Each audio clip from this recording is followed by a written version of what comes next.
I mean, it's really just about who in motion for real. Entrepreneurs, artists, scholars. If you making waves, man, come jump in the ocean. Ocean like oceanside, but ocean like the entire Pacific Ocean, you feel me? Hey, this your host, Tana Tay, and you are now listening to Motion of the Ocean podcast. Yes, sir, ski. Hey, man, welcome to episode 1. Man, I got a real special guest in the building, my brother. Really excited to kick this episode off. Thank you for your time today, my brother. Bishop Snow in the building, man. Talk to me. Talk to me. Yes, sir. That's crazy. Real town business. So, the way that this usually goes, bro, is I usually do beginning, middle, end, bro. You know what I'm saying? I'm just trying to hear your story, bro. Yeah.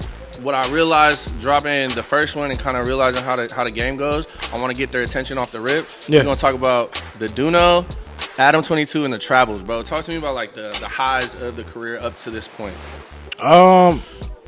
Man, it's been such a roller coaster of a career. You know what I mean? Yeah. Like, definitely, it's crazy because I was just thinking about it today. Like, every year it's kind of just been different. You know what I mean? Started from 2022 up until now.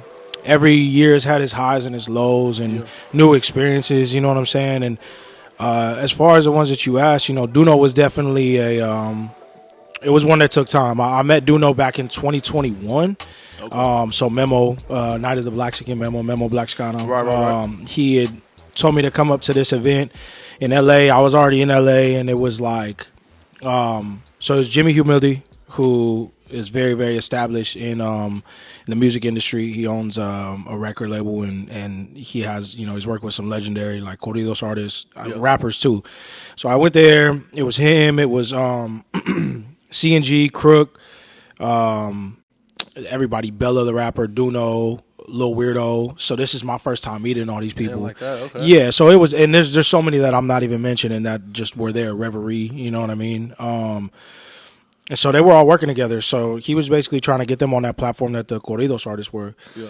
And yeah, so that was my first time meeting any of them. So me and Duno had known each other for a little while, and then he kind of, you know what I mean, we kept in touch, and then he circled back around last year, you know, and told me that he wanted to do like an interview with me, but then he was kind of on the road with, he did Drex in Orange County, and then he, you know, did an interview with me, vlog with me, and then he did a vlog with Weirdo down here. Right. So he was kind of making his rounds. Just making his way down. Yeah, Smart. so that was cool, man, and to be able to show him Oceanside. And we had a very, very limited time range because it was like, you know, I would have been able to show him more, but I felt like, let me show him what means something to me and what's important to me. So, sure. You know what I mean? Of course it was, you know what I'm saying?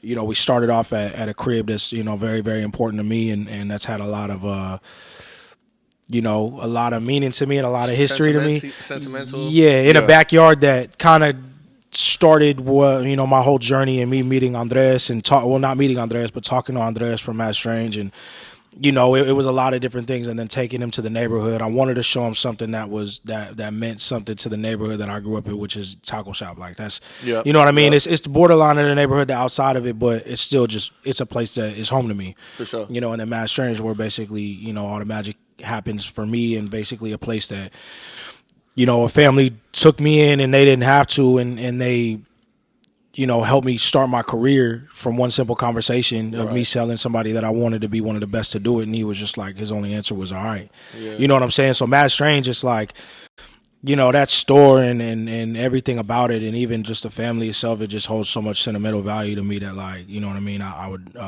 you know, I wouldn't be in the position that I am, or I wouldn't have gotten to where I am, you know what I'm saying, and learned this road and the business side of things and things without them. So it's, you know, the Duno episode was a lot to me, and taking him to the Strand too. Yeah. You know what I mean? It was cool, and he just like really couldn't believe it, because it's like Oceanside kind of one of those things from the outside looking in. It's like you got to be from the city to understand, like, you know, the spots that we go to, the things that we do, you know what I mean, the lingo, the people, what neighborhoods you're from, you know what I mean? Like, people really don't understand that.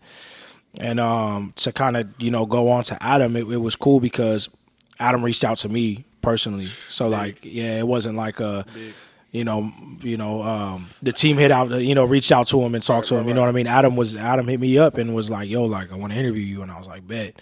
And it was a few weeks in advance, so I kind of, you know what I mean? I went up there and, you know, did my thing, and Adam was very, very welcoming. You know what I mean? It wasn't no weird shit. Like, it wasn't nothing crazy. You know what I'm saying? And you know, I understand that, you know what I mean, controversy sells, and that's kind of the thing with like a lot of different platforms. And when I went to No Jumper, it wasn't really that. You know what I'm saying? It was kind of just my story, who I am, where I'm from. You know what I mean? And you know, there were some questions asked about like my background and stuff, and you know what I mean, the whole street ties and shit. But it was just kind of like whatever, you know, or the organization that I'm from. But I mean, it was whatever. I didn't really pay attention to it. But still, to be able to be on that podcast and, you know what I mean, to be able to wear, you know, Oceanside, Mad Strange, and show what, you know what I mean, what city I'm from, it just meant a lot. Yeah. You know what I mean? And it was a blessing for sure. And I've been blessed with a lot of different things throughout this time and on this path. And that was definitely a cool one because, like, No Jumper is, you know what I mean? Yeah. No Jumper. It's controversial. The second coolest podcast alive. Yeah, you know what I mean? So, it's, you know what I mean? So, it's like, to be able to do that and really represent the city on that level, is that platform is cool, man. It's a blessing for sure. That's why I asked, bro, because I feel like both of those accomplishments, I'm gonna call them like accolades, like benchmarks. Like, I feel like no one from the town's really touched those, so that's like that's major, bro.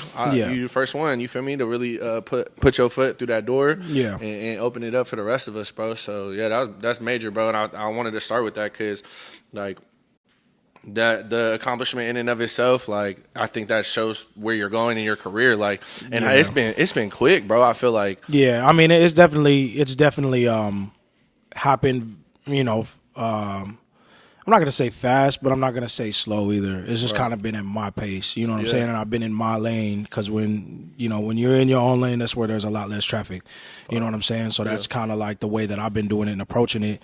And you know, I do feel like those are, you know what I mean, I don't really look at things that I've done as accomplishments. It's just cool to do. And it's like, as much as I was the first person to do it, I guess the reason that I'm so happy to have done it is because now there's going to be a spotlight on the city to where somebody else can do it. Right. You know what I'm saying? I don't want to be the only person from Oceanside. I don't want to be the only person from Oceanside to do it. But it's cool that I was the first person to do it because now it's like there's an opportunity for someone else to do it. So with that mantra of like, I open the door, now I'm gonna leave it open for the rest of the city. That's a very Oceanside mantra, bro. So that leads me straight into my next question, bro. Like, how through all of the rides have you been able to maintain yourself, like maintain your Oceansideism, maintain your heart, bro? Because I feel like a lot of people on the way up, bro, you know what I'm saying, you get access to these places and start experiencing these experiences, you kind of start losing yourself. And I feel like that, because I met you like 2019, 2020, bro. Yeah, like, you the same motherfucker, bro. Like, you the same cat, bro. Yeah. And I not only do I love and respect you and appreciate that about you, bro, but like, that's a tough thing to do when you start touching the numbers that you're touching. So, like, talk to me about how you've been able to maintain yourself and, you feel me, like, stay bishop, you feel me, through it all. Man, I mean, the biggest thing to me is that I understand that I'm blessed and that everything that I have can be taken at any point in time. Yeah. You know what I'm saying? And that's with anything. That's why, you know what I mean? I just make sure that I remain myself at all times because it's like, you know, and to kind of tie the city into it, like, I wouldn't be myself without the city. Like, I have, you know what I mean? Like, I have it tatted on my back for a reason, you know what I mean? And so, you know, it's how do I explain it, man? It's just, I feel like it's just very vital for you to remain yourself. You know what I'm saying? It's like, you not, you know, I don't never want to put on a front for nothing or nobody. Like, I don't want to act like I'm like something that I'm not. I just want to remain myself at the end of the day and really just make sure that my character and my heart and my mind is where it should be at all times. You know what I'm saying? And, you know, there has been a lot of times throughout this that, you know, I've gone through things that people go through or it's like heartbreak or like loss. And, you know, I kind of fall off track a little bit, not with who I am as a person, because I just make sure that, you know, because that's my base. That's my foundation is who I am as a person. And you know what I mean? I'm not going to allow nobody to break that. Nobody, nothing, you know, no matter what it is. And honestly, the people around me too, you know what I'm saying? Like my friend group and the team. Which I guess is kind of one and the same because, you know, my friend group is a part of the team and the team is my friend group too. You know what I'm saying? Whether it's like, you know what I'm saying? You know, the people that I really look at like that, which I mean, you're an extension of the team too. Like you know what I mean? You're a part of it. You've been supportive and you basically, you know what I'm saying? You've always made sure that, you know, that I hear, you know what I'm saying? What needs to be said, you know what I'm saying? So, whether it's Mike Masoke, Ray, Arnold, you know what I'm saying? All right, hold on. Before you keep going, that team right there, bro, if you were to break it down like a not an NFL team, but like what positions does everybody play? Like if you want to elaborate on it, because I feel like talking about your team is so important, bro. Like, you know, I know all them cats, you feel me, but I want to hear from you. Like, hey man, like bro's right here, he in charge of the foots. Like the homie right here, he the shooter. Like X, Y, and Z. You feel me? Like how it break down and like whose roles is what. Like I wouldn't really give anybody a certain position because I guess then I would kind of take away from some of the things that they do, but everyone plays their part the way that we all are supposed to, including me. You know what I mean? And so, you know, it's not like anybody's ahead of anybody. You know what I mean? Like even including like Andres or Daniel. You know what I mean? Like it's, you know, we all do what we can. You know what I'm saying? And we all pitch in how we can, and we all make sure that each other are okay. You know what I mean? So it's never that like anybody, you know, takes away from anything that anybody else does. Right. You know what I'm saying? It's just we're all a family, and we all make sure that we're good at all times. You know what I mean? So, you know, but yeah, at the end of the day, like those are my guys. You know what I'm saying? And I'm not going. You know what I'm saying? I'm gonna make sure that they good, and they always make sure that I'm good. Yeah, solid individuals, man. Yeah, that Mike character is kind of a character though. that guy's kind of an interesting. That's that guy though. That's that guy. That's an interesting. No, I'm good. You know, him and his family, man. They definitely have made sure that, you know, I'm good every step of the way, and they've made sure that, you know what I mean, that I'm good. So there's no, you know what I'm saying? There's a lot that if you take away any of those guys from the team or the people that I've been able to experience this life with, then you're taking away part of me and what I've been able to do. You know what I mean? So like those are my guys. So, you know, shout out the gang. Like I said, man, and there's just been a lot along the way that I've been able to learn and go through and you know what I'm saying, just apply to my life and just make sure that you know, all of us are good. You know what I mean? But yeah, man. I'm just maintaining my mental stability is how I've been able to get this far, and with that, you know what I'm saying, with everything else too that I've been able to do. You know, fire. So you mentioned it a little bit, bro. If we could dive into it a little deeper, bro. Like,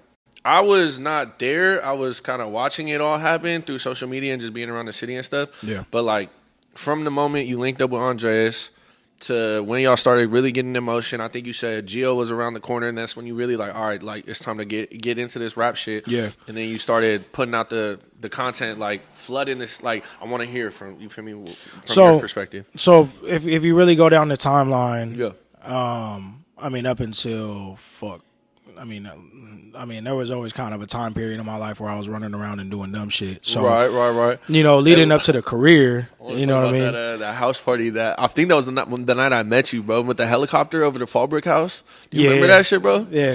My fault. I stomped somebody's windshield in that night. Oh hell. Yeah, that shit was crazy. Shout out. Yeah, I'll talk about that after. Yeah, we gonna jump into that. I mean, up until you know, Gio was born in 2021. You know, January 8th, his birthday just passed. Oh. He just turned 4 yesterday. Just yesterday, yeah, I remember. Yeah, and so birthday, Neff.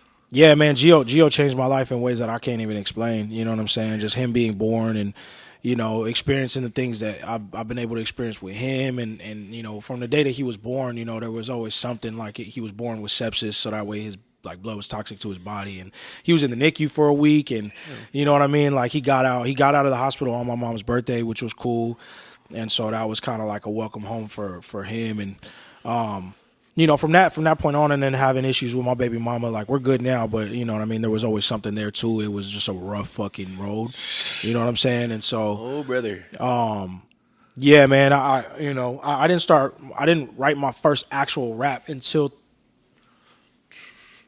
March 2021, so 2 months after Gio was born, and so,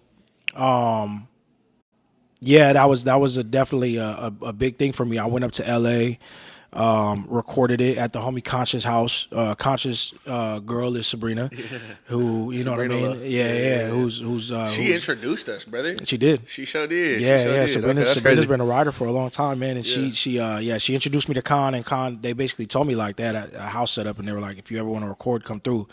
So I went up to LA one day, recorded Brother of the Struggle, left Koreatown, drove straight to South Central, and kicked it at Memo's house for the first time. So damn. Yeah, that whole night like was just a whole That's a major night in the whole story. A whole turn. Yeah. So that was definitely a Nexus event or a Canon event for me. Like that whole night was crazy. And then I just kept making songs here and there. I really didn't make a lot of songs. I didn't understand the consistency of what it really took at that time to keep making songs. Right. And then a little while after that, to kind of fast forward a little bit, they moved to Sabrina and Khan moved to another apartment complex in downtown LA, which is where I recorded the first version of Raising the Streets. So that was kind of like a big thing for me too, because that was the first song that I really did that ended up like going, you know what I mean, going somewhere. And then, you know, Mad Strange had me in a professional booth, and then I started making Bury Me a G, which was the first album. And so kind of to go back, you know, 2021, I made songs and I kind of recorded them here and there, and then I started to understand the consistency of it. That it takes to. Sure enough, by the end of 2021, I had an album. So it was like, you know what I mean? Different studios. I didn't understand what it was like to get mixed and mastered by the same person and sounding the, you know, the quality of the music. So this is like craft time. Like you just understanding it. But at the same time, this is when Andres had the first conversation with me at Oceanside Car Clinic and at an event, and was basically like, so how far do you want to take this? And I was just like, I want to be the best to ever do it. Yep. And he was just like, let's make it happen. Or anybody else would have laughed at me, or like, you know what I mean? Like, oh, let's take it down a notch. Like, nah, just like, let's do it. You know what I mean? And so he brought me in, and there was a lot of hard times around that time. Even I think the end of 2021, there was just a lot of fucked up shit that was happening to me. That ended up turning me into the person that I am today. But you know what I mean? I would kick it at Mad Strange, and you know, like I would kick it around the shop and work for a little bit, and then you know what I mean. Me and Andres would just talk all day, and then he had introduced me to Daniel, his brother. Yep. Yeah, and there was just Andres or just Mad Strange in general was just that was what really brought me in at a time that I needed, you know, some kind of family, and they just went from like not knowing me at all to kind of having faith in me to bring me in. And then December came around 2021, and then I had enough music to where it was like I could make a project out of it, but it wasn't like a compilation album. It was like an album of music that I had that I felt like, okay, like let me put this out. I was confident in it. Okay. You know, which ended up being Lord Forgive Me, which was my first album, and that came out January 15th, 2022. Okay. So yeah, I'm peeping. So from there, I had a conversation. I pulled up to a video shoot, a song called I Got Love by Desi, and then by Desi Hollow, and then basically Desi was kind of like, we're going to get you on this G-Funk shit. Okay. And then after that conversation, it was like, because Lord Forgive Me is kind of like newer shit. It's kind of like newer beats, but there are some older West Coast beats, but he was just like, let's just, you know, just do it. So from there, I started writing Mission Ave, the first Mission Ave, which was a 4-song EP. Oh, okay. I was staying at a girl's house. I was staying at a female's house who I was fucking with. And I was at the end of staying there, and it was like I wasn't taking her seriously, but at the same time, I was in a whole nother relationship, and we kind of knew that. And so I was kind of like, yeah. So I was staying at her crib, and looking back, you know what I'm saying? You know who you are. I kind of fucked that shit up. You know what I'm saying? I should have taken it. You know what I'm saying? I should have been more respectful. You know what I mean? But we all got those ones. Yeah. We all got those ones. Yeah. So I ended up the last night there. I wrote 3 songs on Mission Ave. 3 of the 4 songs on Mission Ave I wrote on in her crib, and just like the next day I just dipped out, and then I was just kind of on my own. And then fucking. And this is Gio's here the whole time. Gio's here the whole time. Okay. Yeah, just even then, like it was just, you know what I'm saying. It was a long, but I always made sure that he was good and made sure that I was there, that I was present, no matter what was going on. And so going into Mission Ave 2, I had 4 G-Funk songs. I regret not listening to Andres on that one, because Andres was like, let's get you in a professional studio. Let's add like 3-4 songs to what you have now, and then let's make this like a project. Which in hindsight, I should have really done that, but I was just so fucking stubborn at the time, and I was like, let me see what I can do from this. You know what I'm saying? Yeah. But still, they supported. They shot all the music videos. It was there was no question about it. On myself. You know what I'm saying? It was just kind of like, let me figure it out. You know what I mean? Yeah. They let me figure it out. And so, yeah, from there, the next project, if you speed up, because I dropped 3 projects in 2022. So Lord Forgive Me was on January 15th.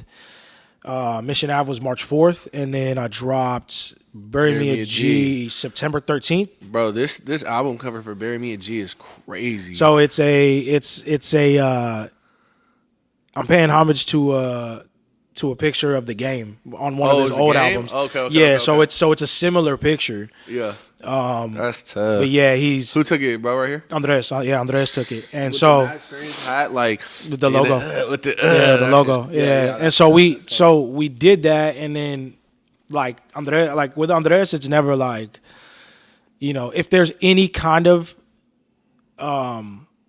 suggestion that can be given out, it will be given out, but it's kind of like, you know what I mean, just, you know, if you want to, you know what I mean. Right. But yeah, I showed him the cover. He was just like, let's do it. You know what I'm saying? Let's just, you know what I'm saying? And then that's Mike's kitchen. That's the back of Mike's kitchen.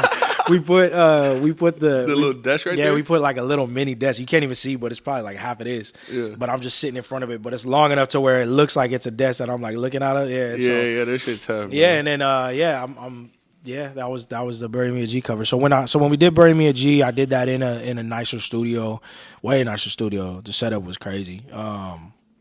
You know, and so I recorded that on like a Sony C800, which was like a $10,000 mic. And so that the homie Kels mixed and mastered that as we went along. And this was just one song after another. So from Raising the Streets to the last song that I did was I think I did all of that in maybe 5 months. I recorded all 13 songs in 5 months. And then I didn't understand like the whole concept of like asking for a feature or like reaching out for a feature. So I just didn't have a feature on it. Right. I did that whole I noticed thing. that. I did that whole thing. Like off the muscle, bro. That's kind of and so I just kept going. No cosign like necessary. So I mean, I never really like, you know what I'm saying? I'm always going to try and get it on my own. On myself. But everybody that has done a feature for me is just, you know what I'm saying, off the rip and just kind of like. Off the muscle? Yeah. Damn. So it's like, you know what I mean? Just, it's organic, you know what I mean? It's organic and it's like, okay, like, you know, there's something there. Like, it's like a friendship there that really is a real motive relationship. behind it. Yeah. So, substantial. Exactly. So, I think I think I had one feature. It was a girl feature on Gangsta's Paradise, which I hate that album. Which is the next project after that, if I'm not mistaken. It should be Gangsta's Paradise in 2023. Yeah. 2020. Yeah. Or no, it's after the next episode.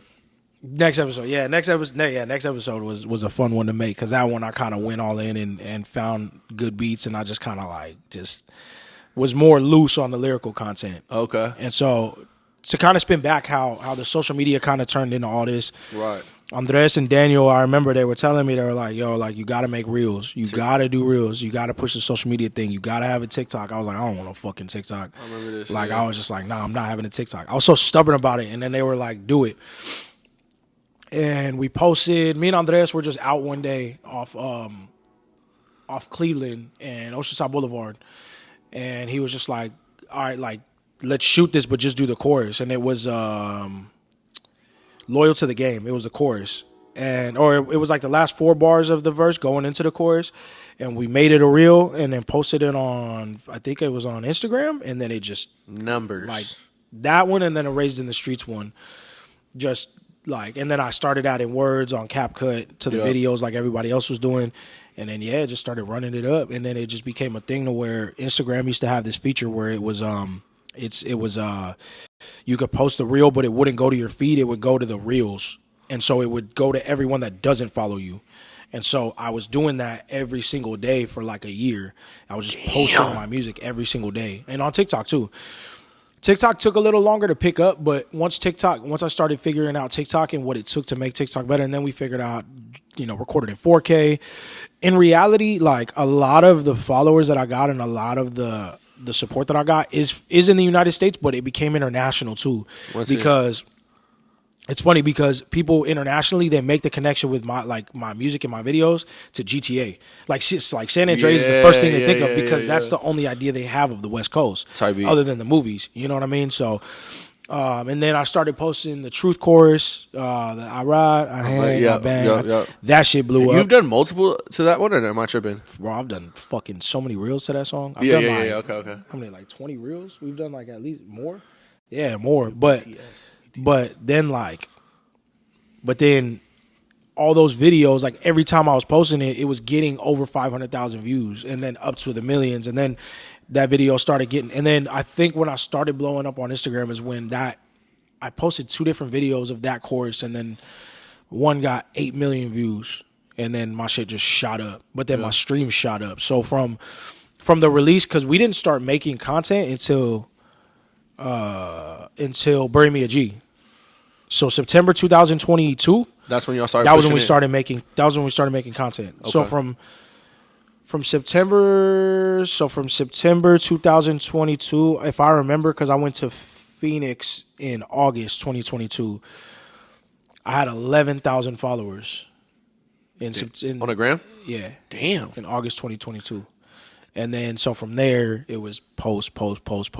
I posted my reels. The formula. Yeah, and it just kept going. So from September 2022 to the release of Gangsta's Paradise, which was August 2023, on Spotify alone, I went from 400 monthly listeners, and then I hit 100,000 in that year. What was your like I made it moment like out of this whole I still thing? never had it. Stop, brother. To this day, I never. I mean, like there's a lot of moments that I've had that it's like, fuck, this is really happening. Right. But you know what I'm saying? But I've never had a moment where I'm like, okay, I made it. Like, nah, like I can see that. I couldn't. I'm sure like the spaces that you're around that like, but to the city, yeah, you on, bruh. Like you is on. Thank You was one of them ones. You feel me? A factor. So like, but you got the video of you riding on a horse in Vegas, like, bruh. Yeah. Like that shit was cool. Motherfuckers Yeah. watching that shit like.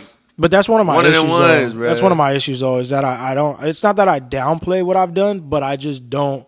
And to other people, it might look like I don't appreciate it, but I just don't look at anything I've done as like. But the reason for that is because I always say I got more work to do. 110. I have more work. There's more work to do. More work to be You know done. what I'm saying? So instead of me sitting here and patting myself on the back for the things that I have done or that I've been blessed to accomplish, you know what I'm saying? It's just like, let me just keep working. Right. You know what I'm saying? Right. So it's like sometimes it does catch up to me and I get fucking exhausted and then, you know what I mean? But I never sit there and just think about the things that I've done. Like I just think about what is there to do. And that's what's gonna make you great for sure. But I feel like our city hasn't had. I mean, if we keeping it real, bro, you, John, Desi, music wise, right? Yeah. And I'm coming from the Samoans, bro. Like, you know what I'm saying? Like, Yeah. my brothers, my peoples make music, but like, if we talking real Fendi facts, 1, 2, and 3, no specific order, but like, I feel like there's this like space kind of missing where it's like. That there's like not a crown. I don't know how to explain it, but like it's not like a competition or anything. But it's like when you walk, like, because when you walk around the city, bro, you're Bishop, Oceanside Bishop. That like you ain't never switched up. And I'm not saying that that's what it looks like, but it's like I don't know how to put it, bro. There's just you get to this tier, right? You get to this tier where it's like you moving different because you are different because it is different because the numbers back it up and everything is different. So I think you're already there, but I'm like, damn, bro, I want you to. Like, right, like you talking about there's more work to be done, and I love that hunger and energy. Like we on the same ship, but yeah, and I feel like you up there now. Like you really, you know. I just feel like really I haven't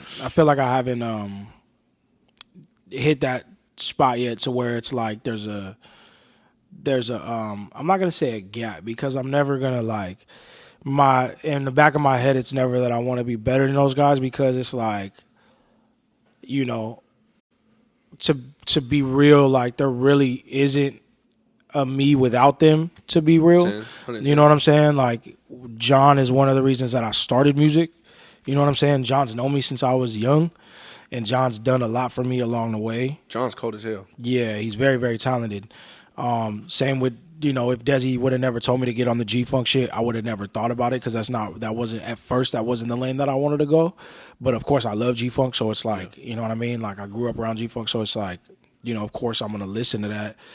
Desi cold as fuck too, bro. I just started tapping in with shit, bro. That motherfucker. Yeah, so too. It's I like I said, there's just I never want to just cancel them out. You know what I mean? It's just more of like like I said, I'm just in my lane because there's less traffic there. Yeah, you know what I'm saying? And so it's like I just want to put my foot on the gas and just keep going. Like I'm not really worried about what else is going on around me. Like I just am worried about what's going on forward. 110. You know what I'm saying? It's like, and if they accomplish anything that I haven't, then you know what I mean. Congratulations to them. Like success. Everybody to them. up, really. Yeah, you know what I mean. Yeah. So, but yeah, man, I'm just trying to be the best that I can be. Yeah. You know, and that's the best way that I can put it. And however I get there is however I get there. But you know, and that's just away from my competitive side. You know what I'm saying? And that's just me, just being who I am. You know what I mean? So we're gonna start maneuvering, bro. We've talked about the artistry, the craft, the process. Let's get into the personal side of things, bro. Like, let's pivot to this function, bro. So I had known, bro.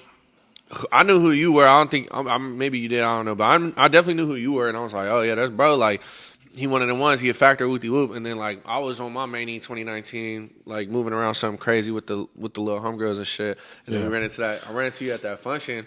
And then the Sabrina was like, oh, Bishop, like, this Tony, this is Bishop. I was like, what's up, bro? Like, already know, you feel me? What type of time you on, bro? Like, with love, you feel me?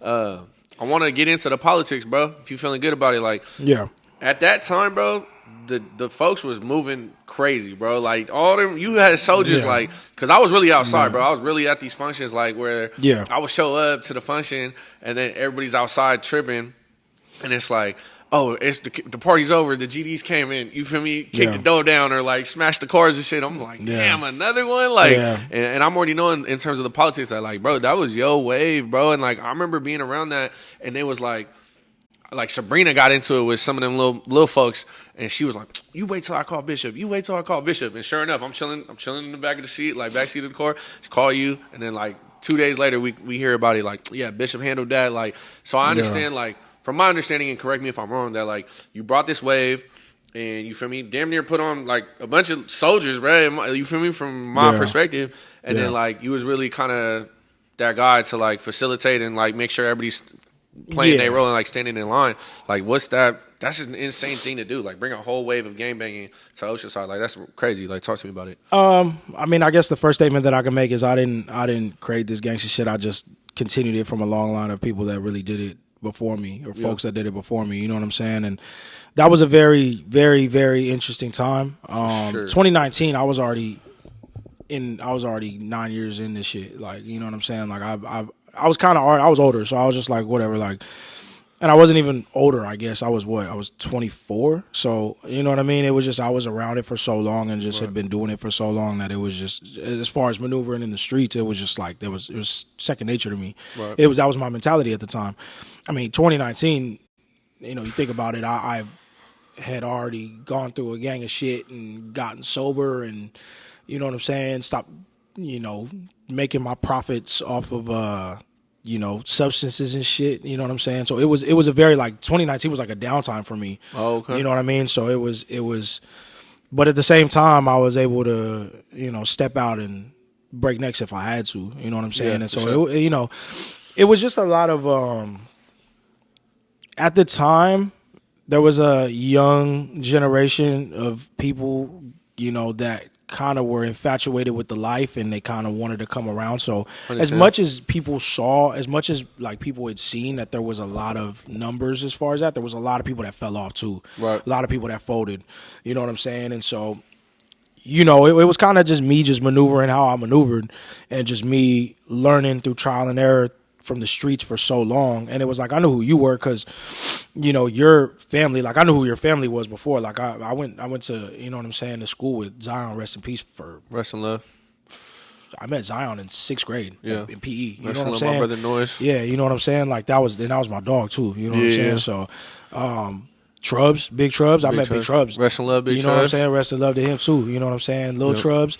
You know, I met Lil Trubs when I was 15, you know what I'm saying? Like shit, just, you know what I mean? Like, my folks, streets man, being the streets, you know what I'm saying? And you know what I mean? And me and Trubs, like, we came a long way from what initially started us knowing each other to like now. Like, you know what I'm saying? I see Trubs as all love. Right. You know, so a lot, like I said, a lot of trial and error throughout. You gonna tell the story? Throughout the time in the streets. I'm not gonna say it because there was just a lot of there was a lot going on at the time, but you know what I'm saying? That was the first story you told me when I met you, bro. Yeah, I was like, I got this scar on my forehead for a reason, man. But there was crazy. a lot of thugging that happened that day too, and it was a lot of You know what I'm saying? I got my ass beat. You know what I'm saying? So, you know hey, what we I'm win saying? some, we lose some. Yeah, you know I'm what I mean? right there So with you. it You was, feel me? yeah, man. It was just there was just a lot going on at the time. Yeah, and so this was at a time that Oceanside was just jumping. You know, there was still a lot of Crips present. You know what I'm saying? There still are, but there was a lot of active gangbanging to where it was like, you know what I'm saying? All the Bloods were deep, all the Crips were still deep, all the Southsiders were still deep. The Southsiders numbered everybody. You know what I'm saying? You weren't going to the East Side. You know what I'm saying? You couldn't pass the donut shop. You couldn't pass Buena Street without getting banged on by somebody else. You know what I'm saying? And you wasn't gonna use the last time you talked to somebody as a fucking pass. You know what I'm saying? You know, so you know what I mean. Same with the West Side, same with Center Street. Like you couldn't walk in that motherfucker without getting something. You know what I'm saying? The mid, the deep, all that. Like jumping. You know, everything was active, and this was at a time that it was just. And how old were you at that time? Very active. The times that so 15 when everything started for me. Yeah. And then every summer it kind of just got more and more active. But 2011, 2012 was like when it was just fucking it was crazy. But then this was after you know, some indictments had happened for certain hoods in Oceanside, and so like a lot of the numbers were going down, and then GSU was just cracking off on everybody, you know what I'm saying? And so I was just out there just thugging it. Like, I didn't give a fuck. Like, I just wanted my respect, you know what I'm saying? I wasn't even worried about the money. I was just out there trying to just break jaws and talk about shit later. Like, I wasn't giving a fuck about nothing. 110. You know what I'm saying? I was just shit, what I used to say back then, gangbanging and dick slanging. Like, that was what I was doing, you know what I'm saying? I was just fucking hoes and just, you know what I'm saying, just beating motherfuckers up. Yeah. And so it kind of like, you know what I'm saying, throughout the years, it kind of, you know, my reputation kind of came to what it was, and then GSU was just on a nigga. Like, as much as it came in the streets to where, like, motherfuckers knew who I was and what I was about, like, on the flip side, like, OPD was on me, like, tough, you know what I'm saying? And so, yeah, man, and you know, I don't regret none of it because it made me the person that I am today, but, you know, leading up to that 2019 era where there was a gang of the folks out there in the streets, like, yeah. But there's been folks in Oceanside since before I was even born. You know what I'm saying? So it's not like I started it. It's not like it was just like I just got, you know what I'm saying? Right. Woke up one day and was like. You kind of brought it like to where, like, from my understanding of being around the city, bro, like, that was a major chapter in gangbanging history, because that was the time that I'm outside. Like, I wasn't outside in 2012 when it was Bloods and Crips and Essays. Like, when I was outside going to functions and shit, like, it wasn't the Bloods, it wasn't the Crips, it wasn't like, I mean, probably the Essays was getting jumping, but I wasn't at those functions. But it was. You feel me? But yeah, it was definitely a crazy time. But I mean, like it you know, we were just kind of, you know, hungry for the respect, I guess, so to say. And we was just, I wasn't holding back. I was just, you know, whatever it is. Because before my son, it was kind of like, I just had this mentality where I was like, I'm either gonna die or do life in jail. You know what I'm saying? So I didn't really care like about anything else. It was just like full speed on what I wanted to do. You know what I'm saying? So, and that was what I wanted to do. You know what I'm saying? And it's just, that was what I was on. Damn.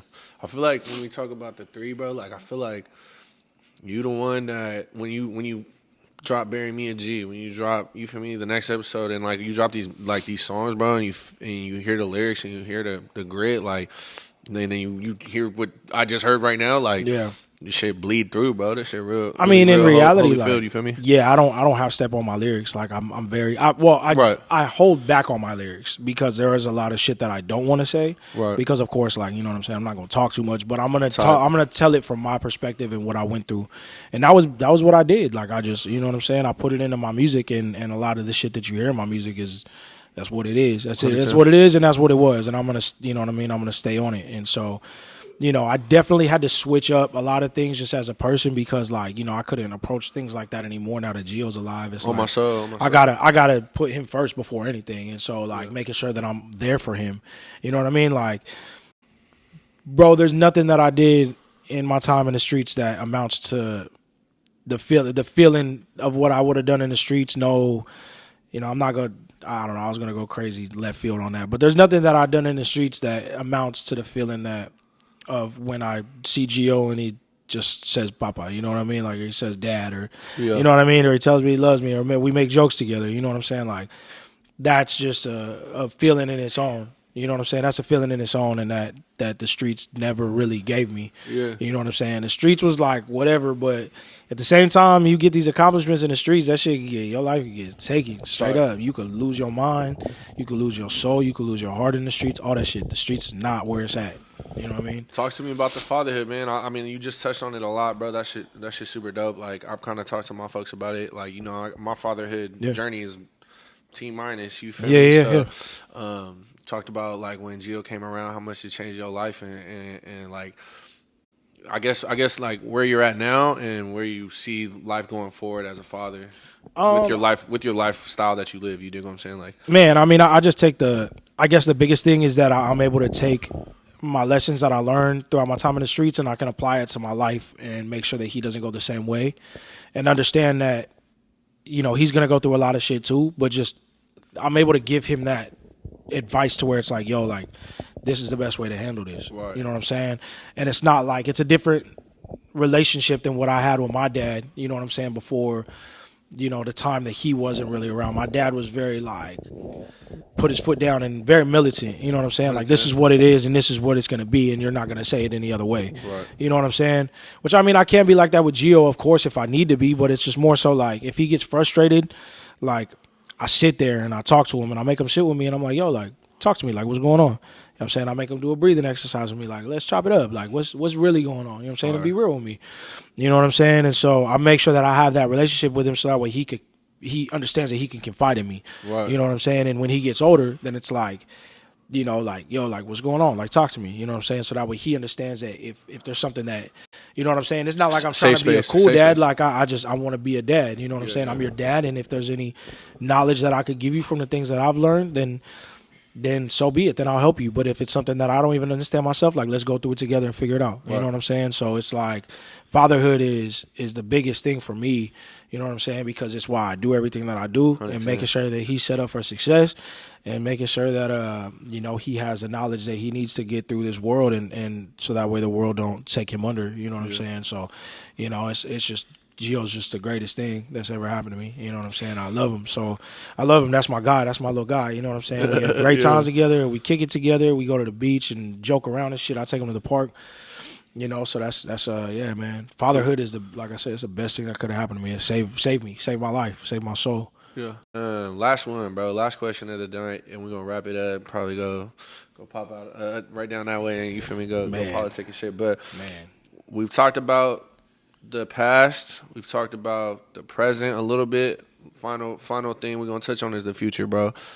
Where do you see your artistry, your career? I guess just life in general, bro. Like, where do you see it going? 5, 10, you feel me? Like, where do you want to go? Positive movements, man. That's the best way that I can sum up all of it. Just positivity and making, you know, learning and applying it to my life. You know, my bad. Handle, brother. I hear my voice getting raspy and shit. You good, bro.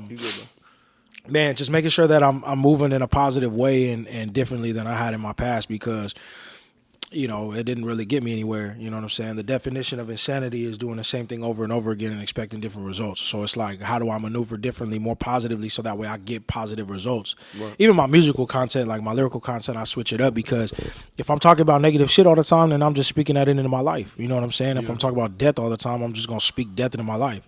So why not speak positive things such as money, success, you know what I'm saying? Positive movements, you know what I'm saying? Yeah, you know what I'm saying? Hey, man, you know what I mean? If love don't want to find me, then I ain't gonna look for it. You know what I'm saying? So I just, you know, making sure that the team is good. You know what I'm saying? Just talking about things that matter. You know, and I can't really put an expectation on where I want everything to be, but I just success. You know what I'm saying? Success in learning and just making sure that I'm applying it to my life. Yeah. You know what I mean? I've been sober for a little over 4 months, completely sober, nothing, no alcohol, no bud, no nothing. Dope. And so that's another thing, staying in the gym, making sure that, you know what I'm saying, I'm staying focused and just in a positive mindset, even if things just aren't going my way. Yeah. You know what I'm saying? And understanding that everything happens for a reason. You know, just consistency too, you know, not getting sidetracked. Like I haven't really taken any breaks. It's just one thing after another musically. Having a lot of unreleased stuff and just making sure that I'm 100% with the team and that the guys are good and the family's good. And just success, just speaking success into my life and making sure that it's there. Because I've already spoken about all my past and the gangster shit. Like, everybody understands that. Like, not everybody wants to hear that shit all the time. And not everybody can relate to that. Right. You know what I'm saying? So it's like, if I want to move differently than I did in the past, then I need to understand that that's in the past as well. Right. You know what I'm saying? So, the future is always on my mind, and what's next? You know what I'm saying? What's next? What else can I do? How else can I do this? What can I do better? And that's to kind of go back to like, how I was talking about how I don't think about the things that I've done or what needs to be done. It's just constantly like, what else can I do differently? How can I get better at this? And the goal still remains to be one of the best of all time. So that way, the finances aren't the only goal at hand, and right. The money's not the only thing driving me. But understand that, like, I'm going to talk about it because that's what I want. 110. You know what I'm saying? And that's what I expect in my life. And shit, man, I expect every year to be that year. But I just, this year is, my foot's on the gas. I'm going to make it happen. I'm right next to you, brother. Let's you know what I'm saying? It's going to happen. Hey, man, we're going to wrap it up tonight, bro. I appreciate your time more than you know, brother. Thank you for having me. I was telling brother, man, off the camera, bro, it's like, that's how I know you real outside, bro. Like, you in a tier up here, bro, and as I'm kicking something off, like, this is, you feel me, from the ground up, something so not even established like that yet. For you to, you feel me, make time and come fuck with a P. Like, I appreciate that, brother. More than you know, man. Real outside shit. I know who you are, and you know what I mean, and you've been nothing but solid to me from day one. And I tell you every time, if you ever need anything, I'm there. You know what I'm saying? So and that goes for anybody else too. That you know what I mean. That is genuine. That I feel like is genuine because that's that's what I try to be, and that's what I make sure I have around me too. So. It's just, it's all love, you know what I mean? And we all got to figure it out. Sometimes we all got to get our bread, so it's just, one day at a time. I'm excited about this, bro. Like, hungry. One day at a time. I'm done fucking playing, bro. You know what I'm saying? One day at a time, More life, nothing less. I appreciate your time, man. That's it right here for Motion of the Ocean, episode 1. Thank you for fucking with a P. Tap in on the gram, YouTube, Spotify, anywhere you find your podcast, we're going to be live. Yes, sir. Ah!